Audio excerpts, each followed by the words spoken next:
Brent here with Bring Your Own Tools, and on today's episode we are building this solid walnut handrail with motion sensor LEDs. If you want to learn how to do it, keep on watching. Let's get started.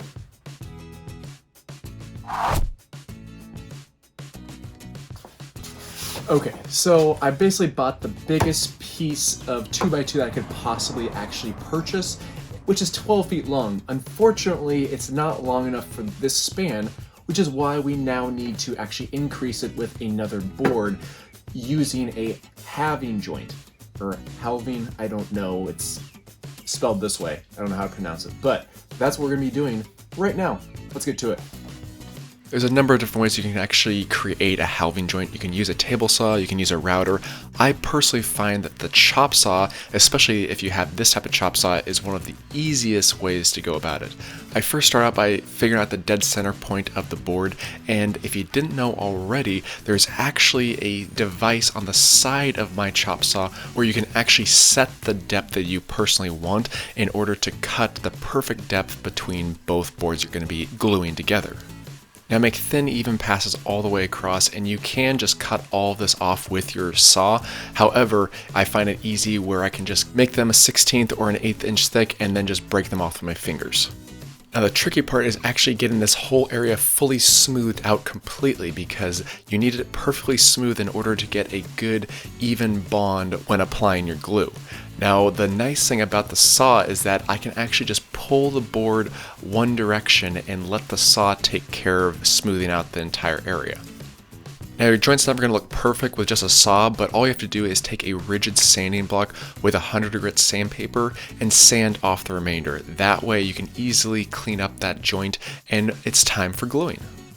Now the reason why we are doing a halving joint is because a butt joint is not going to be strong enough for this type of application, at least in my opinion. It's going to have a lot of weight on a handrail, and I don't want an issue with it breaking over time, especially with it being unsupportive at that location with a bracket. Now a halving joint is extremely strong because you're increasing the surface mass of where the glue is going to be, as well as the fact that both boards are supporting each other, which just makes it even stronger of a joint. Now once the glue fully dries, go ahead and sand the joint smooth, and then once that's complete, it's time to do a little routering. Now there are a number of different edge profiles you could create with a router. Inevitably, I found that a 1/2 inch round over bit on the top and a 1/4 inch round over bit at the bottom was perfect for this type of application, because I want a beautiful buttery smooth finish on both the top and the bottom, but I do have to be mindful of the fact that we have flat brackets that we're going to be installing on the bottom, as well as LED lighting that has to have some type of flat surface to adhere to. Woo! Sawdust is man glitter. Helpful life tip, right? I cannot wait to start assembling my dust collection system that I got from Rockler, which will be done in the very near future, which will come in quite handy because, as you can see when routering, dust particles just go everywhere, and I mean everywhere. Now after you have all that routed out and ready to go, it's time for sanding, and now I'm taking my random orbital sander and sanding from 100 grit all the way up to 220. On the ends, I also take my 1/4 inch round over bit and just round over that area just to smooth everything out to a perfect buttery texture. Sanding might not be my favorite portion of the project, but inevitably it is so vital, especially since this will be grabbed on a daily basis for the foreseeable future. Now I picked up this nice little motion sensor LED pack on Amazon for 20 bucks, and it was a perfect little get because it was slim, sleek. It has these perfect LEDs with an adhesive backer already attached. Now the battery system only needs 4 AAA batteries, and you can also set how long you want it on for, as well as how sensitive you want the motion sensor to be. This maneuverable routing table is from Rockler, and inevitably it actually did work out quite perfectly with this project because all I had to do is set it up, and I can set it up anywhere, especially when you're considering such a long span like this. You need a lot of room and space to work, and this setup worked quite perfectly. I set up the routing fence in order to accommodate where I want the LEDs to place on the bottom side. I'm also using a 3/8 inch straight bit in order to make a perfect channel on the bottom side of the handrail. I then trace the battery pack on the top end of the handrail because I want the lights to turn on as you're going down the stairs, which I feel is more important in a safety scenario. Just be careful when you're doing this and take off small amounts, not a lot all at once, because I did nick the side due to the router getting a little squirrely, just a little.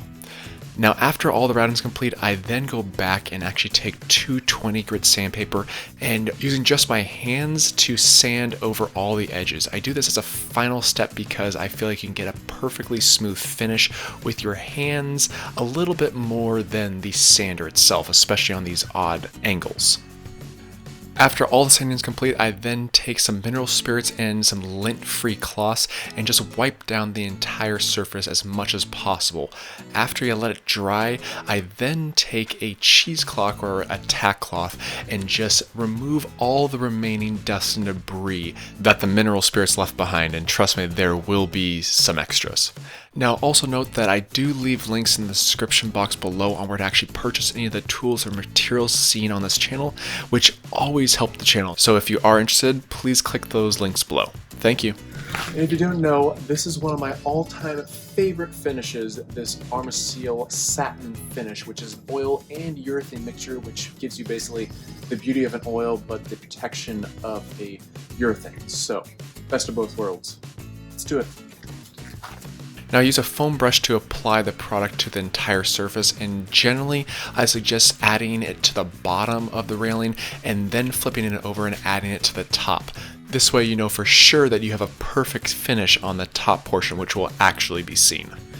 Now I do let the finish soak in for a couple minutes, but you want to make sure you take some clean cloths quickly and remove the excess material. If you don't, the finish itself will become very sticky and it'll be very difficult to remove, so make sure you remove the excess within a 5-minute span. Now I suggest applying at least 2 to 3 coats to the entire surface, allowing the product to dry thoroughly for at least an hour prior to recoating.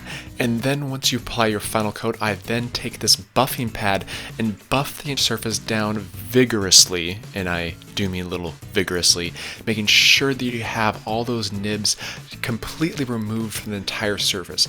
Then I take my tack cloth, wipe off the surface, and then I take a clean lint-free cloth and apply a very thin amount of finish that's immediately removed.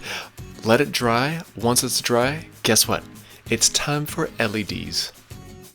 But first, before we install the LEDs, you do gotta sit back and actually appreciate how beautiful this railing really is turning out, because the one thing about walnut, especially with this finish, it turns out extremely gorgeous and it lasts for years.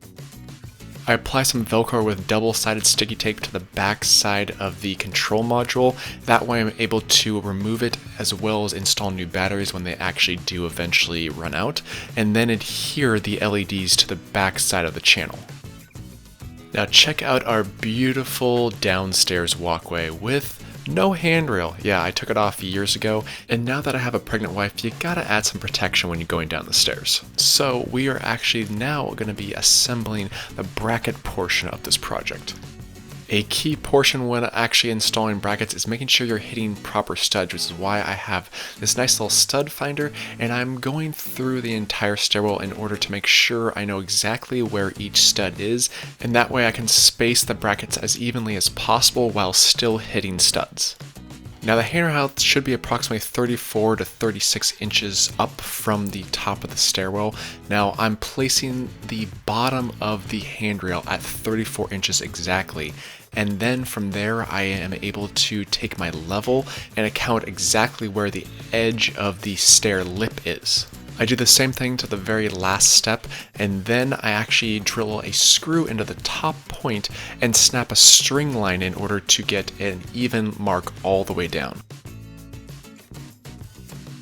Now, as long as we like our line, it is time for hardware, and we are using Bold Manufacturing handwheel brackets, and Bold Manufacturing was actually featured back on BYOT number 24, where I use their beautiful steel table legs for my walnut dining room table. They have a plethora of different types of brackets as well as a miscellaneous other items that they also manufacture in Texas, and they sent me an amazing little care package which I will also be featuring in an upcoming video as well. Now, I found the easiest way to align these brackets is making sure the top of your bracket is in line with your chalk line and applying one screw to both the top and the bottom brackets. That way you're able to adjust the brackets slightly as you're installing the second screw on both brackets. Now, I suggest pre-drilling your holes both for their fasteners that are going into the studs as well as into your handrail. That way there's very little chance of splitting your wood and you have proper support overall. But guess what? After you have that taken care of and fully assemble the rest of your brackets, you are done.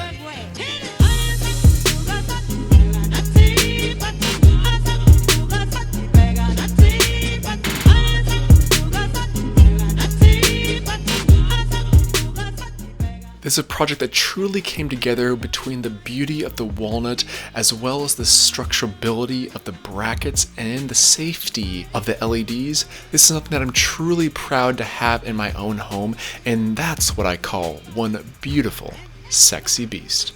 Oh yeah.